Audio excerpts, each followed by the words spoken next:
Welcome to the Bloomberg Law Show. I'm June Grasso. Ahead in this hour, members of Congress want a briefing from the NBA commissioner after the federal case tying big names in the league to allegedly illegal mob-connected gaming and betting. And 2 federal judges admit to using AI after made-up rulings are called out.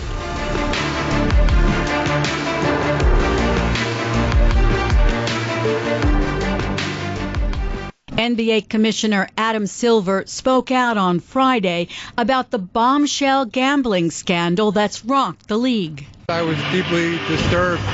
There's nothing more important to the league and its fans than the integrity of the competition. And so I had a pit in my stomach. It was very upsetting. Shockwaves ripple through the sports world after Portland Trail Blazers head coach Chauncey Billups and Miami Heat player Terry Rozier, along with 30 others, were indicted as part of 2 separate criminal schemes related to illegal sports betting. Joseph Nocella, the top federal prosecutor for the Eastern District of New York, described the 2 schemes. The first involved sports betting. Between December 2022 and March 2024, these defendants perpetrated a scheme to defraud by betting on inside, non-public information about NBA athletes and teams. The non-public information included when specific players would be sitting out future games, or when they would pull themselves out early for purported injuries or illnesses. The second involved rigged poker games. These defendants, which include former professional athletes, used high-tech cheating technology to steal millions of dollars from victims in underground poker games that were secretly fixed. The games in the New York area were backed by the Bonanno, Gambino, and Genovese crime families. Billings and Rozier face money laundering and wire fraud conspiracy charges. Joining me is Derrick Hogan, a partner at Tully Rinckey. Tell us about the charges here broadly. The first one involved providing, let's say, inside or confidential information to people placing wagers on games. So, for example, the NBA player involved, Terry Rozier, there are certain bets that an individual can place, whether a team wins or loses, the score goes over a certain amount of points, or there's something called individual prop bets, where bettors can make bets on whether a certain individual is going to score more or less than a certain number of points, get a certain amount of rebounds, certain amount of assists, whatever statistical categories they put out there. And in this instance, it's been alleged that Mr. Rozier purportedly told individuals that he was going to leave a game early, before he reached a certain amount of points, rebounds, assists, and that if the individuals bet the under on that, then, they would obviously win their bet. So it's alleged that he passed along that information and then that other people took that information, distribute that information to others, and distributed information to others to make bets on it. And I think it's important to note in those types of situations that each league, whether it's the NBA, NFL, Major League Baseball, National Hockey League, at some point they issue like an injury report. And that injury report will let people know who's playing, who's not playing, who may be playing, probable, questionable, things of that nature. And that information is released so ultimately the bookmakers can put odds out there that are, equivalent to who's playing, who's not. And so what was happening in Mr. Rozier's situation, that information was allegedly being disclosed to others prior to any type of injury report or not even making it on injury report. It's basically inside information. Think about like in a stock tip, right? Like you might know about a company going public before it's supposedly out there, and then you use that inside information to benefit to yourself. The other involved an illegal poker game in a sense that it was a cheated card game. It was through the use of technology from what I read, whether it's like technology within the table that the players were using, technology within the cards that they were using, essentially that it was a rigged poker game. And where the high-profile defendant, Mr. Chauncey Billups, who was the head coach of the Portland Trail Blazers, it's being alleged that he was kind of used to lure individuals to that game, to lure like an unsuspecting victim to that game. Because think about it, that person might say, oh, wow, I'm going to play poker with Chauncey Billups. Well, I don't believe Mr. Billups has been accused of cheating the individual out of money. What's been alleged is at those poker games, it was a rigged poker game. And then ultimately, some person loses a lot of money, and then that money is distributed among the co-conspirators and the individuals that ran that game. Is there a connection between these two indictments, or they just decided to announce them on the same day? And, out of more than 30 people, just 3 are associated with the NBA. Right. So, I think it's yes and no. Obviously, it's a high-profile matter. And when you're talking about Terry Rozier, he's a current NBA player. Chauncey Billups, Hall of Fame player, current NBA coach. They are kind of interrelated, but also it's been alleged, and you can't really tell from the indictment involving Mr. Rozier, but that indictment mentions a co-conspirator who lived in Oregon at the time and had previously played in the NBA. The co-conspirator, it can surmise to be it's Chauncey Billups. And the reason that is related to the indictment with Mr. Rozier, it's alleged that the individuals, and I don't even think Mr. Rozier, but the other co-defendants in that indictment received specific information about certain individuals on the Portland Trail Blazers that weren't going to play that night prior to any release to the public. That's who Chauncey Billups was coaching at the time.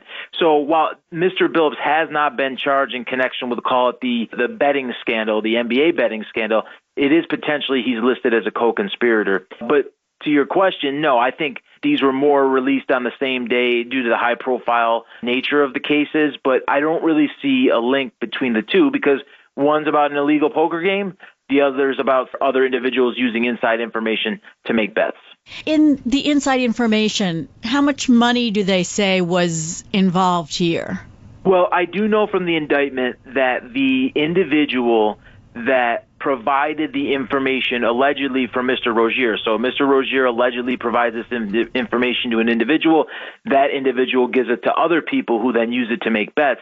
And it's alleged that that individual received $100,000 just for providing that information. And so then you can surmise that if that individual is getting paid $100,000, I'm sure that there were multiple wagers made by multiple people because it's all information. Like if you're one of the people at the top of the pyramid, if you have this information, you're going to tell your web of bettors to make these bets.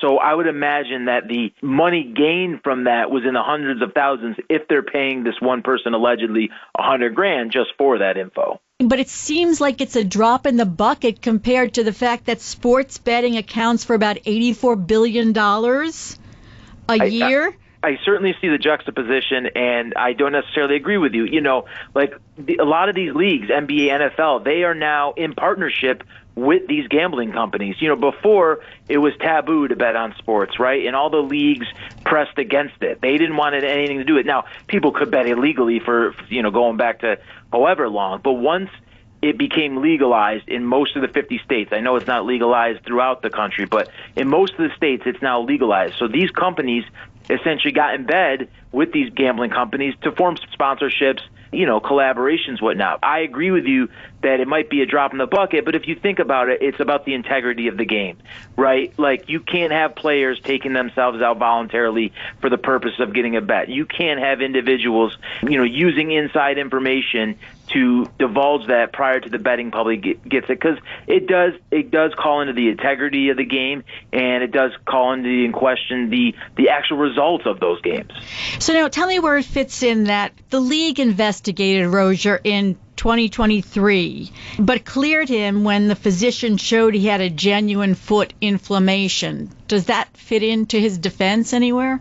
I think so, because if I'm Rozier's attorney, first of all, I don't know if he's going to use the NBA's investigation, but I think he's going to say, listen, we cooperated with it. We were cleared by the NBA. He had a legitimate foot injury. Unless you can establish a direct connection between this individual and Mr. Rozier, who he allegedly got the information from, yeah, I think that will, because that's going to play in all their defense. Like, how can you prove that I provided this information? In Rozier's case, how can you prove that I didn't have a legitimate foot injury and I voluntarily took myself out of that game because, in fact, I did not want to damage my career further?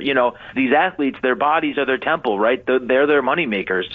And, you can't necessarily fault an individual for taking himself out of a game with a legitimate injury that could ultimately affect his future earnings, when it comes to playing on the court.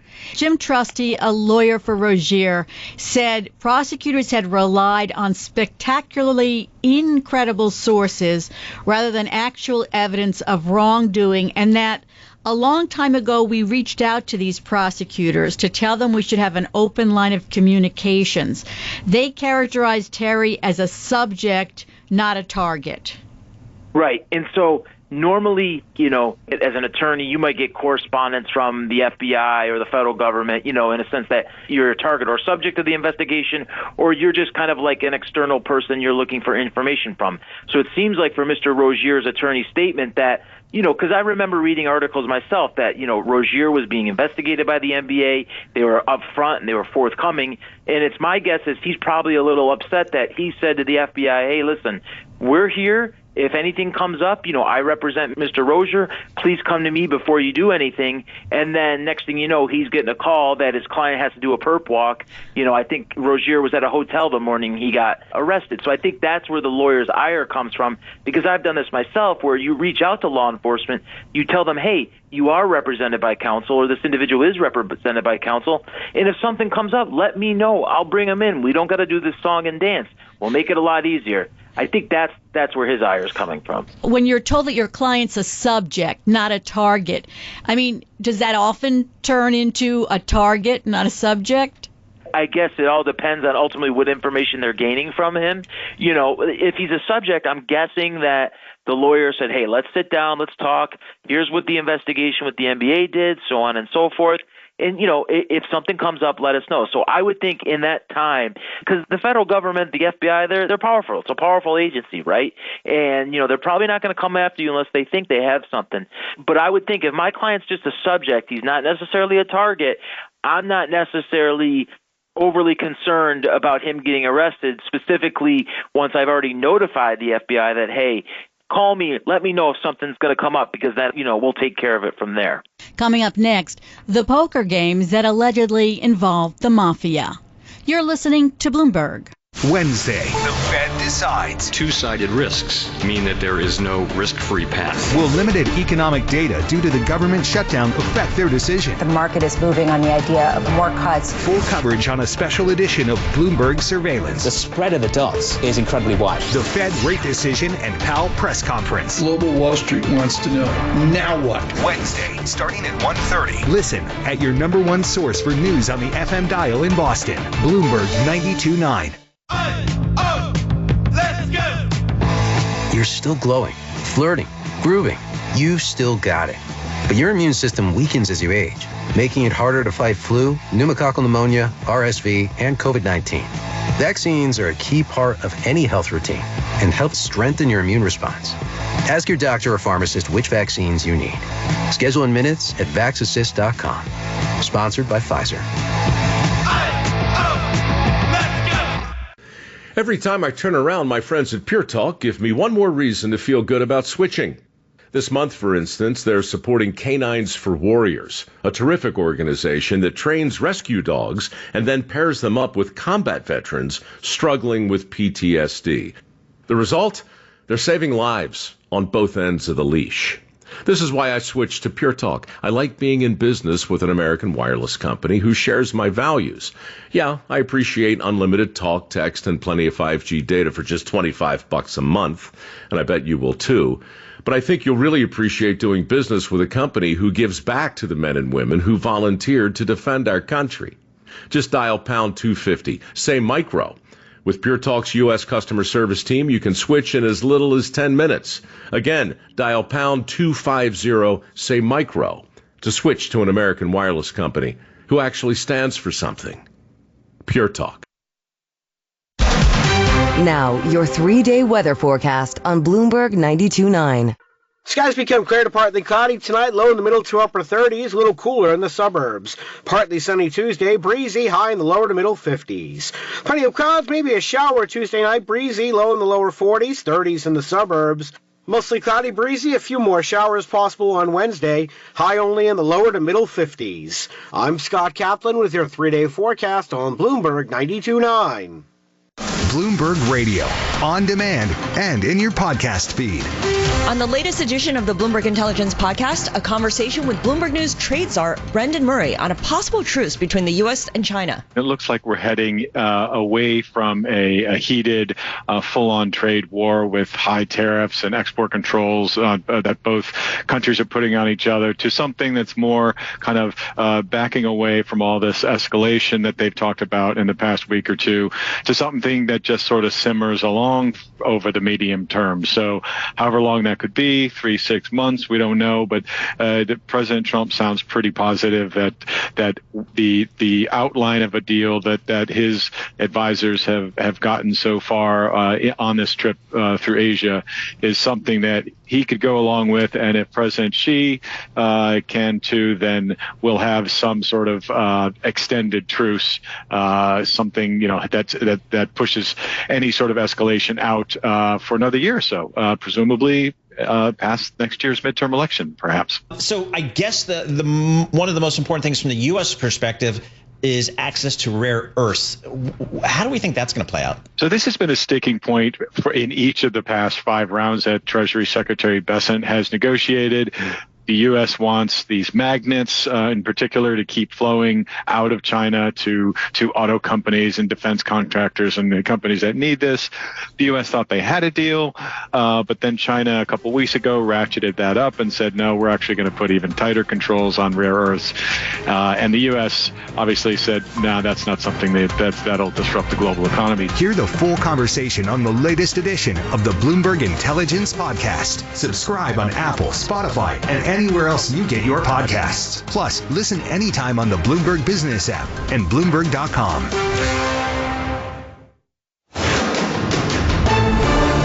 This is Bloomberg Law with June Grasso from Bloomberg Radio.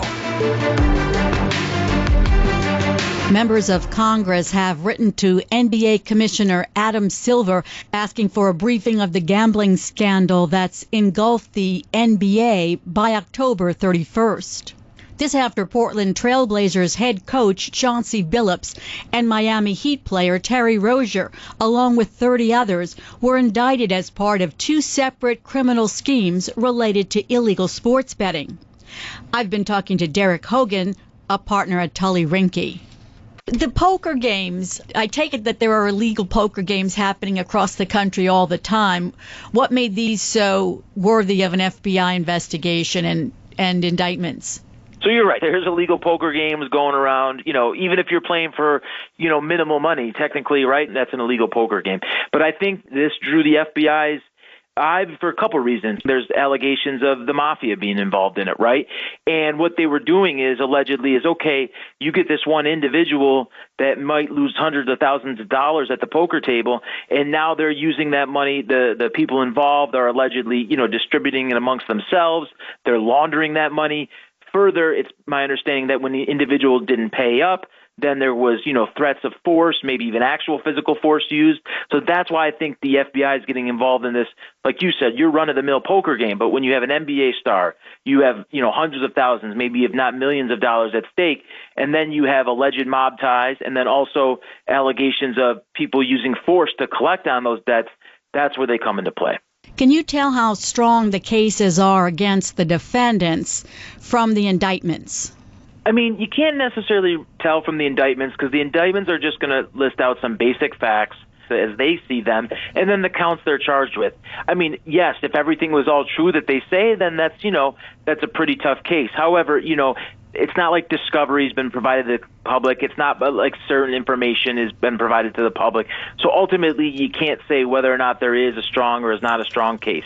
I will say 2 things about that, though. Number one, the feds have a high conviction rate. I'm not saying every federal defendant gets convicted, but I would imagine the feds aren't going to come after someone unless they have a lot of evidence, in their back pocket. Certainly one of this kind of, public nature, right? A lot of media, a lot of press around it. And the second part, though, to whether it's a strong case or not, it's always going to hinge on the credibility of the witnesses. I would imagine that some of the individuals that have been providing information from the government might be seedy individuals, might not have the best track record.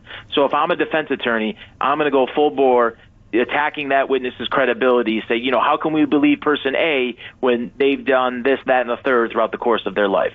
So I think the feds probably have a strong case, but you can't really tell that from the indictment, and that still has to play out in court. How do you think Billups and Rozier's celebrity would play into a trial? I think it plays huge, right? Because you're going to get supporters, on both sides of the coin. The fact that, Chauncey Billups, Hall of Fame player, current head coach, Terry Rozier, he's known. Like, that celebrity, you're going to have people that support them regardless. You look at Sean Puffy Combs, right? Like, he was alleged to have done awful things, and yet he still had his public support. Or anybody. I don't want to just use, Mr. Combs as an example. Any high-profile defendant. O.J. Simpson still got plenty of public support, right? And so that is going to play into it, and I think the defense is going to, this is Mr. Billups, Hall of Fame career, head coach. Why would he be risking all that on just, a poker game? Maybe a poker game he participated in, but unwittingly as far as, it being a rigged game or others being, losing on purpose. Same with Mr. Rozier, I would think. They've both made spectacular amounts of money in their careers. Billups made about $106 million in earnings over his career. Rozier made about $160 million. I mean, why would they get involved in this kind of a scheme? It seems like small potatoes, I've asked myself that same question, but I think it goes to two reasons, and I don't know, I'm not saying I have any rhyme or reason to believe this, all right?